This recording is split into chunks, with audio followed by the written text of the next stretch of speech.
I get that emotions were very high for her. You see that and Osaka thing, yeah? Did you see apologize. Osaka? No. Oh. Like the first couple things that I said on the court was disrespectful, and I don't like disrespect. What's going down, y'all? Welcome to Pizza in the Break Room, episode 132. I'm KUTURE Jay, and there's the homie T. Hotshot. Today is Thursday, January what? 22nd. January 22nd. We're almost at the end of the year, everybody. End of the wait. There's a vegan New Year? I don't know. It just feels like it's flying fast, bro. Oh, okay. I'm trying to expand my horizons and learn new things. How's everything going with you? Can't complain. Trying to stay warm. It's cold. It's cold up in this the six. Wonderful city of ours. Yes. Cold up in the six. You got into anything exciting over the last couple of days? No. No. Just work. You? I feel like you've gotten something exciting. I feel like you want to tell the people something. No. Nothing exciting. Work. Yeah. Kids, family. Yeah. Those are good things. That's it. Those are good things, right? That's it. I would think. Watch some TV shows, watch some movies, watch some Raptors. I'm sorry. All day. All right. All right. So, hang on, everybody. This commercial. Oh, man. All right. Ready? This commercial is for Lotus Natural Living. Good friend of the Pizza and the Break Room podcast. Check it all out on the gram at Lotus Natural Living. Everybody, hang on. That's what you call a cold open? Is that what they call that? Is that we just went for it there? All right. So I'm gonna back it up. We're gonna breathe. We're gonna back it up. We're gonna set the tone. All right, let's go. All right. We got lots of things to talk about, so we'll get through this real quick. This is, do you know the I don't do people? You know, I don't vote. Okay. All right. I don't watch the news. Okay. Right? Yeah. This one resonated with me again. It's about such folk. Okay. All right? Okay. Just because if I just start without that explanation, we might take us too long to bring it in. Here we go. All right, let's go. I don't do is a sentence people use to feel safe, but really doesn't negotiate. Ignoring news doesn't pause consequences. Skipping voting doesn't stop decisions. Avoiding conversations doesn't erase damage. Family issues, work politics, social systems, money, health, emotions, power, and responsibility all continue quietly doing their work. What's avoided today returns amplified tomorrow. Bodies remember, systems decide, patterns repeat, and relationships erode when harm goes untreated. Privilege hides in silence. Crisis replaces preparation. Panic fills gaps left by denial. You don't get to opt out of cause and effect. Life doesn't ask permission before collecting its dues. Yeah. Who's that by? I'm stuck on the War Paint Journal still. Okay. What did you get from that? What made that one resonate, make you feel like that's something that you needed to share? What was it about that? Because I think that folks of this ilk, sometimes they don't walk with a purpose. Okay. You got to walk with purpose sometimes a little bit. So just saying I don't do this and I don't do that doesn't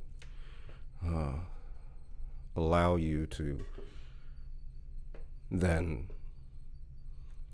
walk around in a certain way ultimately, you know what I mean? Like, Yeah, you deny yourself the ability to walk around as the person that you could possibly be. right. Mm-hmm. Right. Well, like, because what does it mean? Oh, I don't do the news. What does that mean? Like, sometimes the news, you got to watch the right news or educate yourself in some certain way, at least to understand what's happening. Yeah. Right? Like, news is a method of the world communicating in a certain way. There's propaganda, there's good news, there's bad news. You got to be able to sort that out. It's like some people only watch Fox and some people only watch CNN. And some people only watch the Young Turks and some people only watch Democracy Now! Right? So, at some point, And some people only watch YN News on Instagram. Let's go. Sometimes the YNs come with that information. oh man. So yeah, those folks that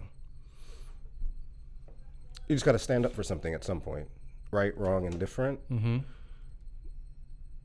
You got to stand for something. So just saying, oh, it's always, oh, I don't. And they still want to be in the conversation. Why do you get to be in the conversation if that's the stance that you got? Yeah. Mm-hmm. Right, like beyond everything, like beyond the news, beyond whatever it is. This one, I don't do family drama. Trauma doesn't dissolve because you ignore it. I don't do work politics.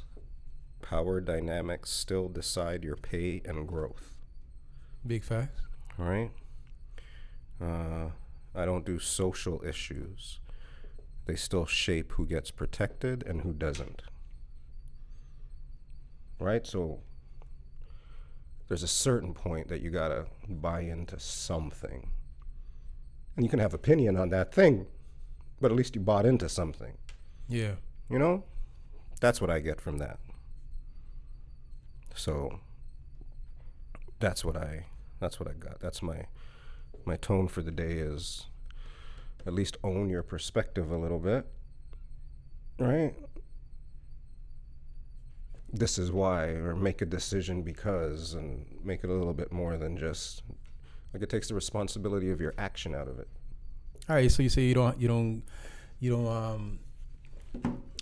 do, but then you still expect to have a voice. Mm-hmm. And I think that does make sense. A lot of people complain about their circumstance, but they never involve themselves in the decision making around their circumstance, and then dislike the circumstance that they're in, and also can't really get to relish in the success of their circumstance. If they find themselves in a successful circumstance, that's not something you're gonna be able to replicate because you had no responsibility in the decisions behind why you succeeded. But they'll ride that though. But they'll ride it. Yeah. Not involve yourself in family issues. Your family's still a representative of you, per se, whether you want to believe it or not, whether you feel like you're part of the family or not. You're somehow you're shaped by it. Even if you try to avoid it, you are shaped by it. That might be your avoidance nature because of the way that you are shaped by it. Right. And not coming to terms with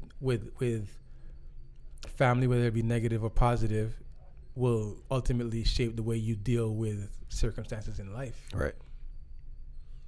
So you do gotta deal with family. You gotta be involved with family, whether it be immediate or external family. I think you have a responsibility to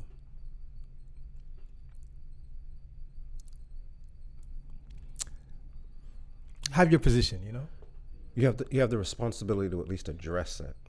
So it doesn't mean you have to deal with bullshit family drama. Right. You can decide and make a decision that these are your boundaries. This is what you'll accept if you can't meet this. Right.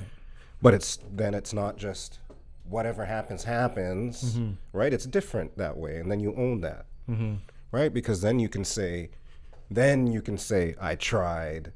This is why I don't, whatever, this is why I don't deal with this family member, right? Mm-hmm. But it's the I don't people then just, you don't know why, you don't know how, you might just be by your nature to try to fix something or address something, or it could be something simple and easy, Okay. right? But those people don't address it, Yeah. and because they don't address it, then that becomes the issue and the problem, even further at times, I think. Juno? Yeah, you know. Juno? That's what I think. So there's just, that's why it was an interesting one, because it comes at you in so many different ways. You know, today I was cutting this kid's hair. I feel like it kind of goes on along in the same lines as what you're speaking about here. I was cutting this kid's hair today, and Ronan was cutting the father's hair, and the father says to him, was talking to Ronan about the weather. Is that like a couples massage guy? Like you book? Is that like a thing? It is. But yeah, okay. It is. Just at Couture, come get your couples cut. So he, Sorry. the father's talking to Ronan about the weather. Say, yo, man, like this week is gonna be crazy. On the weekend, it's gonna be like 50. And started to try to explain something about the weather to Ronan, and then the father looked at the son and said, "What did it say about the weather today? I mean, the weather on the weekend?" And the son kind of looked at him like, I don't know. right? Yeah. And he goes, "You just read it to me in the car." Bro. He's like, and then sounds like, it's like, no, I don't know. It's like, there's something on the internet. He goes, "Yes, it was on the internet. You read it to me. What did it say?" Right? Yeah. And I got the whole vibe. Like, I got the whole vibe. The kid's like he's being a kid. He's like I don't want to talk about this. Like, Yeah. like, I don't do this shit, right? I don't do small talk. So then the father goes, like, what did it say? Yeah. Like, tell me what it said. Like, you just read it to me. And then the kid almost, I could imagine verbatim, said everything that it said. Right? And then I said, what took you so long to spit that out, bro? Right. You know what I'm saying? So then I started cutting his hair. And then, like, 5 minutes later, I said, hey, man, you're a big guy. A lot of your power is probably looked upon as your size. And it's a good power to have, but that's not the power that you should lead with, bro. Right. So you're an intelligent guy.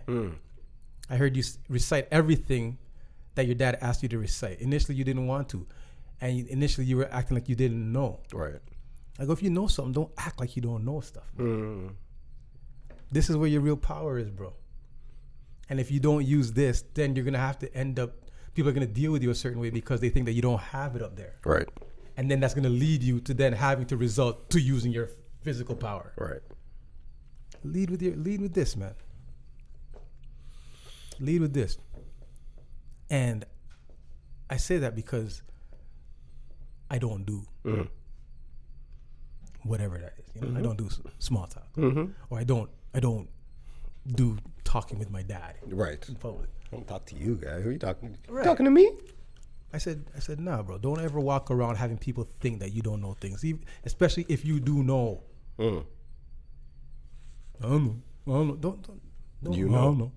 You know. You know. You know? You know? Yeah. So let people know you know. Right. Don't let people think you don't know. So then they walk around thinking that you're claffy. Just, or even quiet. Like, there's so many things that you can look at that person and say, make assumptions for. Right. Right? Own that narrative too, right? You know? Show them people them. You might pigeonhole yourself, or you might find yourself being Right. the person that has to now resort to using your physical dominance because you're not being respected by your mental prowess. Right. It's exactly what kind of makes sense in that from that perspective, for sure. I don't do it. That's the other thing. And I'm also a do it person. Do you know what I mean? I got Juno on my bingo cards, guys. Oh boy. Oh boy. What else did you have exciting? What else did you get into recently? I watched 300.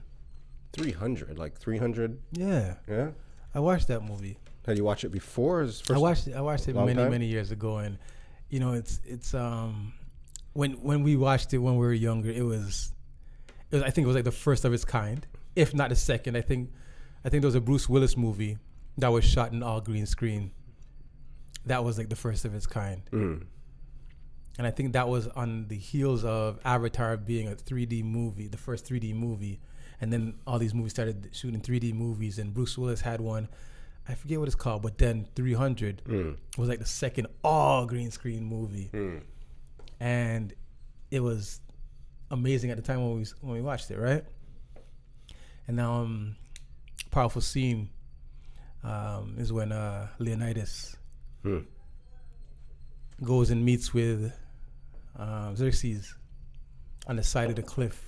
God, don't act all like smart on me. You said you just watched the movie after not watching it in 20. Don't look at me like that. Don't look so disappointed in me when I don't recall these people's names, guy. No, I can't help you with the names right fine. now. That's fine. So he's standing on the side of the cliff, and Xerxes, the all-powerful, he like rules the Persian Empire, which basically almost runs the whole entire world at this point. And he's speaking to Leonidas and basically saying, bro, what's up here? Just come join, just join what we got going on here. You'll be good. Everybody will bow to you. Right.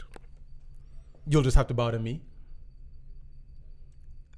But you'll have everything that you want. And we have all the power.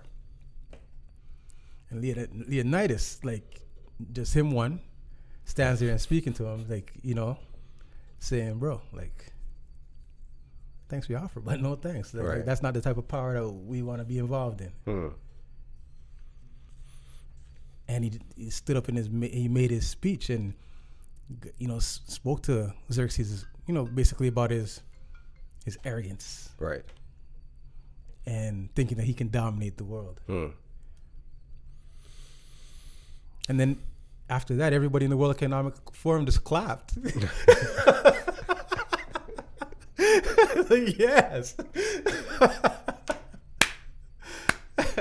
Slow clap too, right? Slow clap for Carney.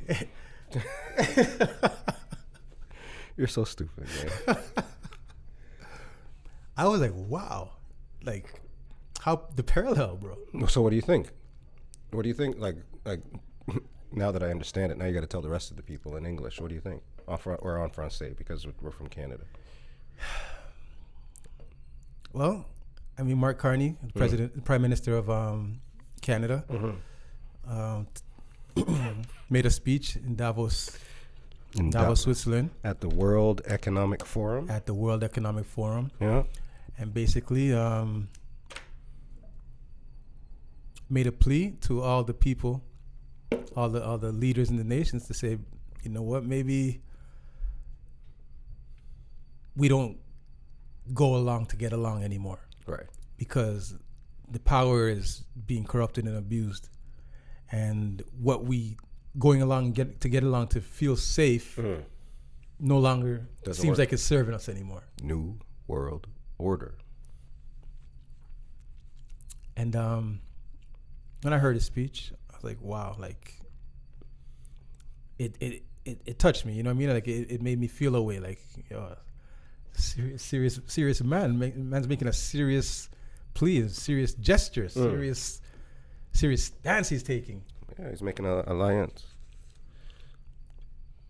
Or looking at the world differently now. Now the world's a different place. The world's a different place when you're seeing countries, heads of states, all that good stuff. Truly like big adjustments when you think about it from a commerce perspective, trade perspective, right? Because all of these long-standing, not even deals, but just ways of doing things. It's breaking down walls. It's crazy, but yeah, it's That was a speech still, guy. Mm-hmm. So that was pretty cool. That was It was and it was a pretty clever little way that he used the fable of the shop owners. all right. Here we go. In a speech at the World Economic Forum in Davos on January 20th, 2026, Mark Carney referenced a metaphor of a shoekeeper maintaining a pro-communist sign in his window to illustrate the necessity of resisting economic intimidation from bullies. It says here that the analogy derived from Czech dissident and writer Václav Havel's 1978 essay, The Power of the Powerless, which describes a green grocer who puts propaganda sign in his window, not out of belief, but to avoid trouble and protect his own interests. Right. All right, so it says here the context is Carney used this to urge countries to apply the same standards to allies and rivals, arguing that staying silent and about bullying, keeping the sign in the window, allows such systems to endure. So he said, while not mentioning him by name, the speech was a direct critique of American hegemony. I don't know this word. Hang on. Hegemon. Hegemon? Mm-hmm. Hegemon? Hegemony. Hegemony, and use the economic integration as a weapon. The speech was described as the best speech by a world leader in a very long time. Anywho, I get it still. It's good stuff. Oh, Canada. Oh, Canada. I mean, because we got to do something, man. This is Canada. Oh, bumbaclot. All right, Canada. I got a Canada here. Ready for this, Canada? All right, I'm going to put you on the spot. Let's go. We're going to play a game. Oh. How many of these can you guess? All right. All right. This is from the NBA store, Canada store. Okay? All right. NBA Canada store, top 10 selling jerseys of the last season. Do you think you can guess the top 10 jerseys sold in Canada at the NBA store? All right. Hang on, I gotta frickin' find this now. Wait, I might ruin everything. I might not even have the answer, but I do. I'm ready when you're ready. All right, let's go. Do you think you can get the top 10 Canadian jersey top sales?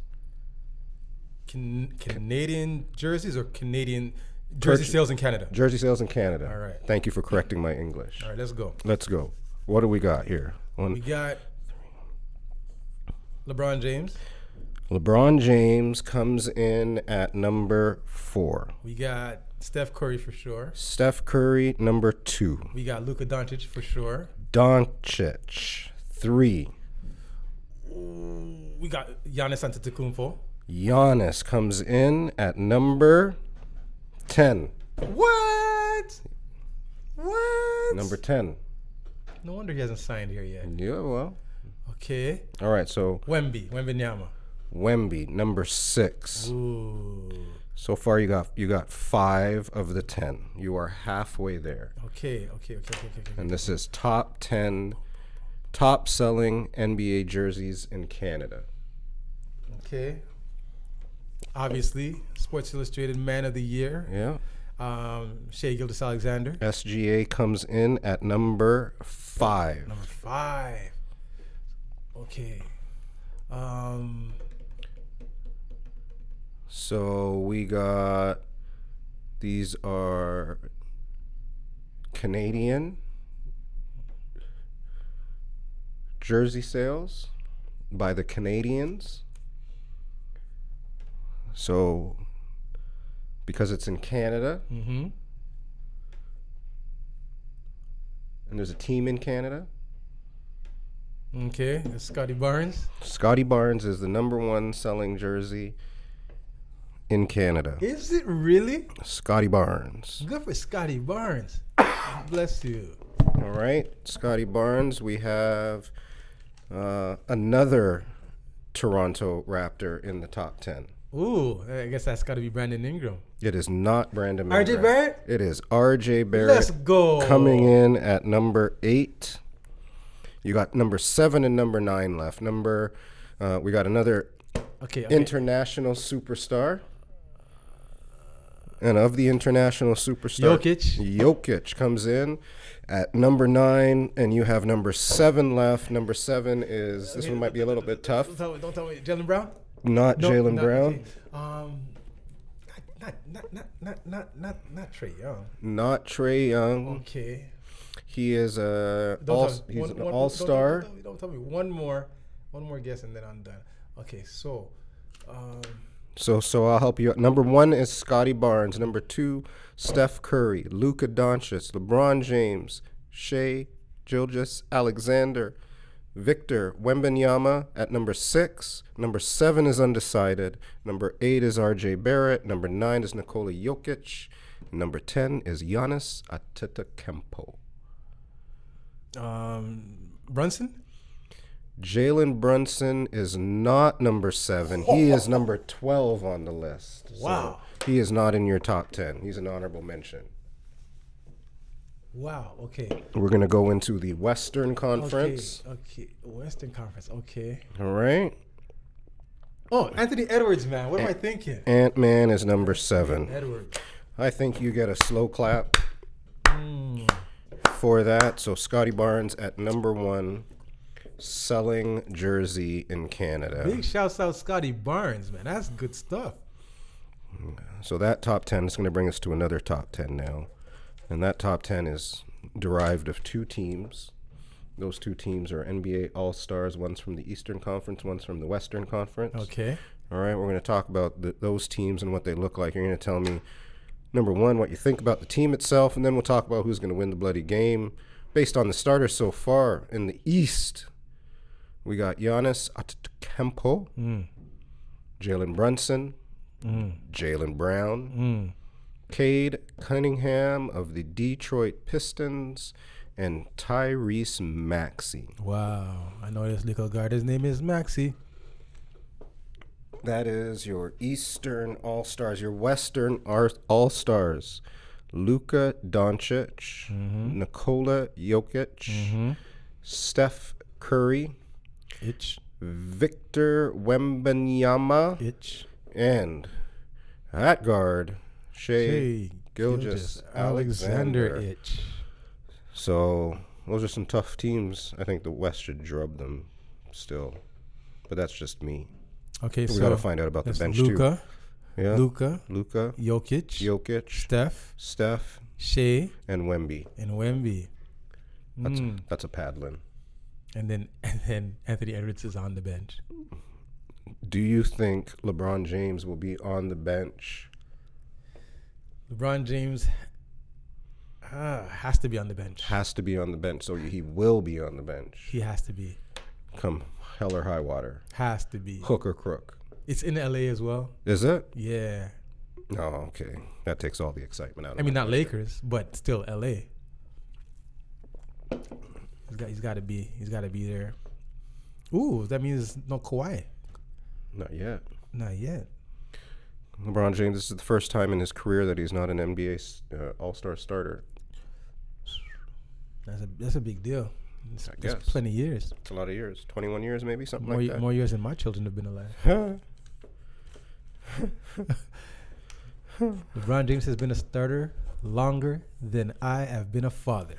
God damn. That's interesting. Mm-hmm. All right, so we talked about Mark Carney. He was Canadian. We talked about the top jersey sale. That's Canadian. The All-Stars had Canadians in them. Did you know a fun fact of the day? Is that Drizzy has 1 billion streams on Spotify. I think that's a good thing. Nobody has more than 500 million streams. What? What I said was, Drizzy Drake has 1 billion streams on the Spotify. Wow. And no other artist has more than 500 million. That sounds crazy. Like, I think that Bad Bunny would be up there. What do you think? But like when we talk about streams, and then we talk about record sales, I guess. How does that feel to you? I feel we live in a whole new world, whole new exciting point of view. Whole new processes. No one to tell us no. And whole new expectations. Right. And whole new markers of success. Again, I was talking to someone earlier, talking about they're like AI is like like AI is like the most futuristic thing that we've ever experienced. And I said, I mean, now it is, but a DVD was a pretty futuristic thing at one point, you know? HD DVD. Google HD DVD. Yeah, man. Yeah. 8-track. Yeah. Like at their times, those are like most futuristic things. Pulling out your stereo in your car, guy. That was like high tech, yo. You were high. Imagine this, people. All right, the most high tech thing you could, like, you were pimped out in your car. If you would be taken out. Actually, not even your whole thing. It ended up being the plate, guy. Just the face. Put your plate in your pocket, guy. Oh, that was technology. That was like beyond like, yo, guy. Yeah, I thought Paul was super cool. Every time he turned off the car and just pressed the button and like face plate came off. Yeah, guy. I think Crick said that too, guy. Oh man, that was right. Yeah, bro. That was technology. That was peak technology. And now if I have to touch my phone to turn on play music in my car right now, guy, I'm pissed off, guy. What do you mean? What do you mean I gotta take out my phone? Like, play Sean's favorites, you know? Shit. Anyways, Skynet you were talking about here, AI. Yeah, basically, I'm just saying that's a new technology. No, so I'm just saying. Yeah, I'm just saying that that AI seems like futuristic, whereas a DVD was futuristic and a VHS before that was futuristic. Not having to go to your TV and turn the knob was futuristic. So that being said, like the markers of success in the music industry now, right? Where at one point, how many records you sold in an afternoon would kind of be your marker of success for an album drop, right, or a record release. And now it's streams, how many people listen to it without having to make any effort. But I mean, it was also funny that they were saying he has like, I'm just gonna say 5 or 6 albums or something right now that are charting right now, which I guess is cool too from that perspective. That was a fun fact that I saw pop up as I was looking for some. So that you say that, right? Yeah. What's pretty cool is I saw somebody make a post on Instagram, and basically what they're talking about is Drake is basically, or I think they were saying like he's a system.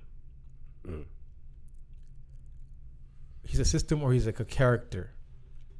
Okay, so I think they try to draw a comparison to, like Drake being a TV show, right?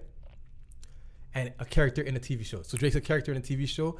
Drake will always be that particular character, right? So here's the key. Drake took the experience he had on television playing the same character year over year over year, and also the music supervision from Much Music from Matt Babel, and built the Drake brand. He's not afraid to make content every single day because he understands how to produce content, and his team, like Matt Babel, knows how to produce content every single day, even live. But you know who doesn't know how to build television content every single day and show up every single day? Artists like J. Cole, Kendrick Lamar, A$AP Rocky. Their careers are built off of film, which means that they're producing content for a short amount of time and then they go on campaigns. I know for a fact that Kendrick Lamar has film people on his team. The problem is when you are producing a film, you're only working for a certain amount of time and then you have to go on your campaign run. That is the same way music is produced and music is marketed. But the problem is this process is not how platforms work. If you're on TikTok, Reels, YouTube Shorts, you need to be making content every single day, like a television show. So how do I know all this? Because I used to do marketing for film, music, and television. And the way music is marketed is very similar to film marketing. And the way television is marketed is very different, especially if it's a reoccurring show. That is built like a platform and it is marketed like a platform, just the way Drake does it. If you're an artist or a creative and you want to break into the industry, you need to be making content like Drake, consistent content every single day, and stop pushing campaigns. I see what you're saying. And when I listened to it, I was like, Makes sense. that was a good sell. You know, like you sold me on the whole concept of that. Yeah. Because other people come and they disappear, come and they disappear. So for you to be saying right now that Drake is 1 billion streams so far this year, and nobody else is 500. I don't know if that's this year. Is that ever? Or is that this Can't year? be ever. Drake can't be This ever. year. Okay, sorry. That can't be ever. Can't be ever. No, Drake's done. That was last week. Yeah, maybe last week. All right. Fair enough. Fair enough. Dun dun dun. Dun dun dun. Dun dun dun. People are gonna hate that we talked about Drake for so long. But then some people are gonna love it. Okay, you know what? It's time. Did you watch any sports news this week that had to do with the Buffalo Bills? One thing I heard Yeah. is that the Bills lost.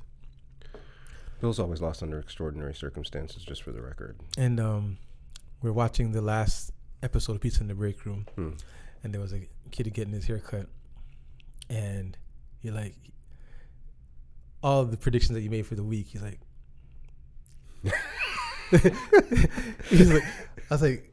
I like, what's up? He goes, everything he said was wrong. I go, he's shit, right? And he goes, to be fair, I made all those same predictions. Yes, he's a smart kid, yo. He goes, I made all those same predictions. I go, you're shit too. But he said, yeah, everything you said was right. And he goes, and then when you said, and then the Bills play the Denver Broncos this year, next weekend, they're going to get an ass whooping. And he goes, yeah, they were supposed to get an ass whooping. But I see drama. I see drama with bad calls. I see drama with this and that. Like, I'm not ready. I don't think I'm ready to talk about this. Yeah, he said your friend's gonna be mad today. Yeah, about this, man. He said he's gonna be mad, and I said I think he is gonna be mad. I mean, first of all, that was a catch. I know you're not the most avid football watcher, but I think even from your gentle looking eye, that to you that must have looked like a catch. It was a catch. Freeze frame it, do whatever you want, slow-mo it, play it in real fucking motion. It's a fucking catch. That catch. So all this happened this week. So there was a catch, and we lost. And I would just like to say to all the people, even though Josh Allen had like 4 turnovers, he still had the ball in his hand with the game on the line, put the Bills up at the end of the game. Can you guys feel it in my voice? Can you feel it? Can you Anyways, we lost again. Yeah, same old Bills. We fired our coach. Did your coach deserve to be fired? The coach maybe didn't deserve. So he definitely didn't deserve to be fired the way he got fired, because he got fired in just the hailstorm of hailstorms.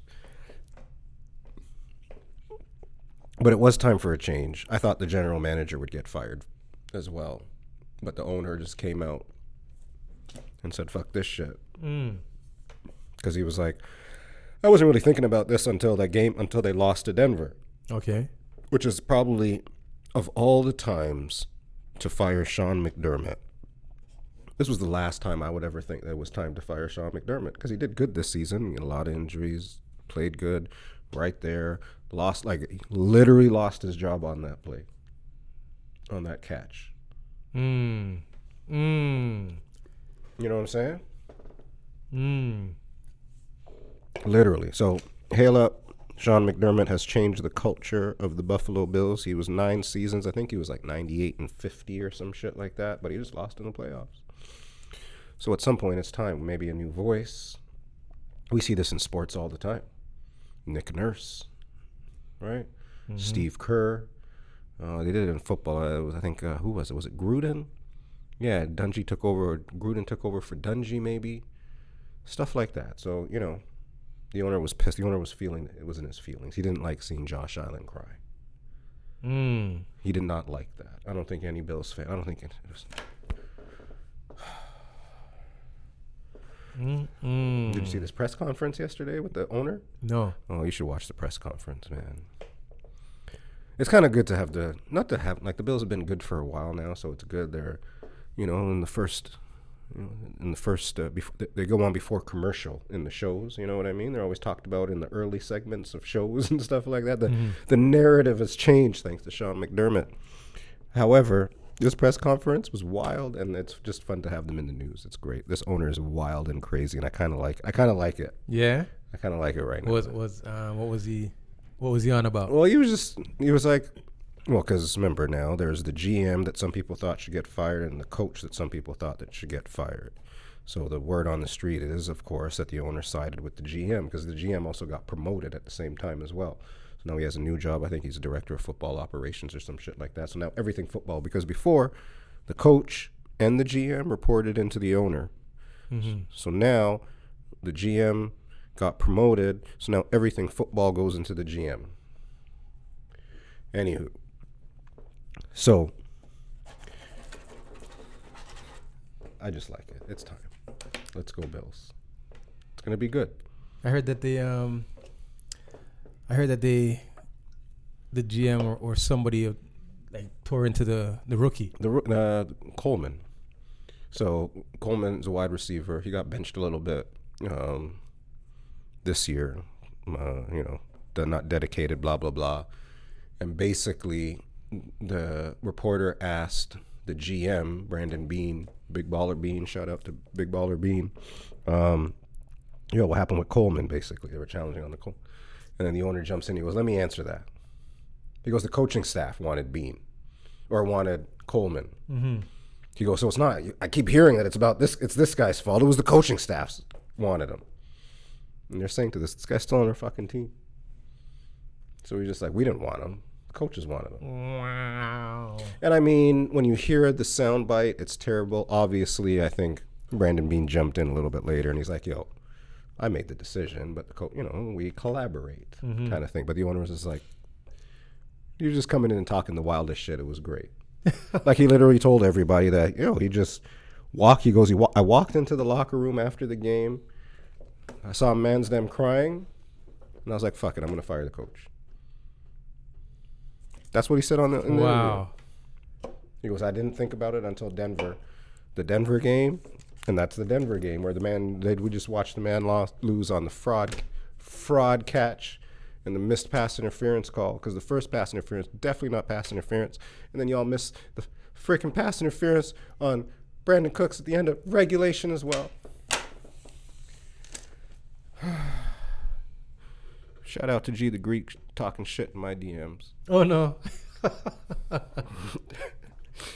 the hell out of my DMs, man. Your DMs are crazy since then? Oh, man. No, actually, nobody bothering me too much because everybody knows it was fraud. And then this is just all entertainment from the Bills this week. It's great. So I heard that they weren't able to check the replay or something like that. I mean, they weren't even going to... You're just getting me angry, man. You're just getting me angry. They weren't even going to replay it. We had to call a timeout so that they would replay it. And they were like, what the hell? We ain't replaying this shit. Basically was what they said. Should have at least replayed it. Clearly a catch. 2 feet down. You look in the screen frame. You see the defender. He's got grabbing the ball like this. That crazy shit, man. Let's talk about something else, man. Fuck. Wow. Let's go Raptors. Raptors won their last 2 games. They beat Sacramento Kings, and the night before that, back to back, they beat the Golden State Warriors. True that. And they beat the Heat the other day too, or they lost the Heat? Beat the Heat. No, they didn't. They didn't play the Heat recently. They played Los Angeles Lakers. That's it. And James Harden. James Harden. So yeah, the Raptors are doing pretty good. They're sitting still at 4th in the East, tied for 3rd actually. Tied for 3rd. Tied for 3rd in Let's the go East Raptors. with the New York Knicks. Let's go Raptors. Raptors are doing fantastic basketball. Proud of these guys. Jamal Shed doing your thing. Emmanuel Quickly put a 40-point on who was it? Golden State Warriors. He put a 40-point flogging on the Golden State Warriors. That's what she said. Speaking of 40 points, Didn't Shai Gilgeous-Alexander do something? Shai Gilgeous-Alexander. Oh, wait, hang on. I know what he did. Shai Gilgeous-Alexander. I mean, that guy just don't stay out the news. I mean, when you're great, you're great. That's what it seems like. It says here that SGA put on a historic performance in OKC's win. 40 points, 7 rebounds, 11 assists on 16 of 19 shooting. He joins Wilt Chamberlain as the only players in NBA history to total 40 points, 10 assists, 5 rebounds in a game on at least 80% shooting from the field. 16 of 19. That sounds like something Shaquille O'Neal would do. That sounds like the beer dunks. Sounds like something I would do on the 45 degrees in Bridlewood. 45 degrees. You ever played a Bridlewood? You guys know about 45 degrees. But yeah. Off that backboard that grabs your ball and then puts it in the net for you. Yeah, guy. 45 degrees. From Time G. That is wild, though. 40 points, 11 assists on 16 of 19 shooting. That's nuts. How is the boy consistently so good? It's nuts. No, it's not a fluke. This is not a fluke. Huh. No flukes. No flukes. All right, I got another. Shoot, I was gonna say idiom again. This ain't an idiom. You ready for this one? Let's go. This one's gonna be. It says here that the wind blows harder at the top of the mountain, as we talk about SGA, who is at the top of the NBA mountain. The wind blows harder at the top of the mountain. What, kind sir, do you think of when we say this? The wind blows harder at the top of the mountain. So, to me, Yeah. I feel that as you get to the top of the mountain, you reach a plateau of success. They say it gets lonely at the top. So that means that there's no crowd around you. You're up there, and there's no one to kind of block the elements from hitting you. You know, you feel the wind. There's nothing there to protect you. It's just you now and the elements. You and your success. You and your loneliness. You and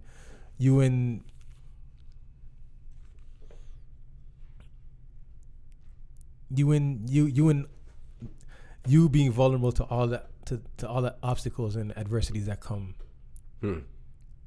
So that obstacle and adversity would be the wind, and you're just very vulnerable because now you're the only one up there, and the wind will let's compare wind to the media storm.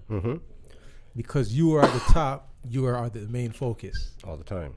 You're all in the the time. first 15 minutes of the show every time, no matter what. Good night, bad night. There you go. Right. There you go. So there's nothing to protect you because you are just up there solely by yourself. No one, nothing else to take distraction away. So is it like more pressure? Less pressure? It's you trying to Pressure? continue your success along with dealing now with the elements, whether it be the cold, whether it be the wind, and the wind blows harder up there now. but you still are expected to do what it is that you do, No matters what. no matter what.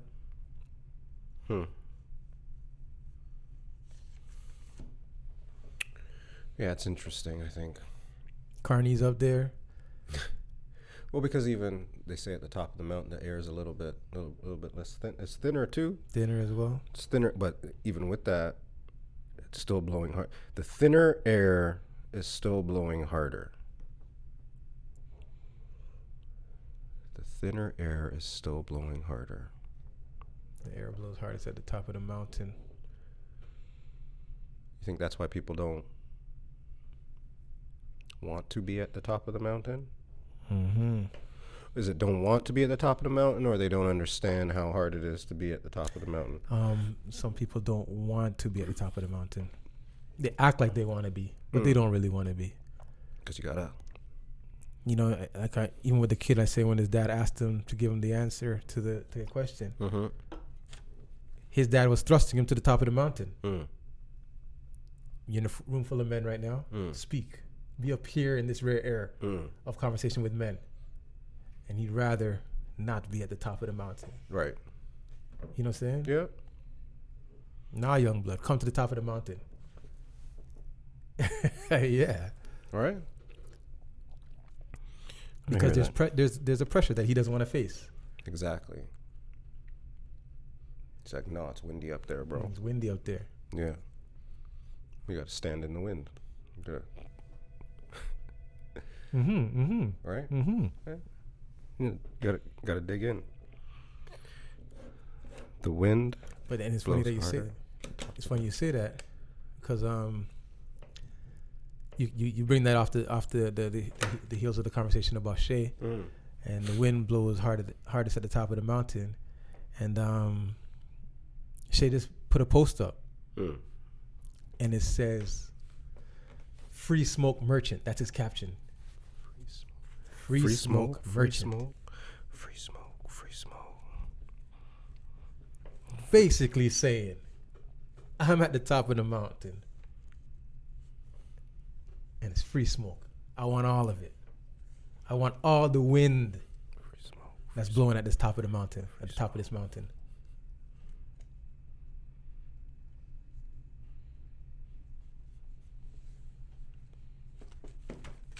Free smoke. Free smoke. Free smoke. Free smoke. I mean, with the exception of the Buffalo Bills, this was a homegrown Canadian show. But the Buffalo Bills are Canada's team. Yeah, well, I was about to say. I don't know much, but I do know that. Oh, Canada. What did I miss?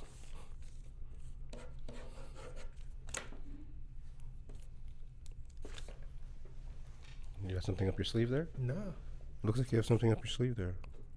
No? No. I think we've covered everything in the book.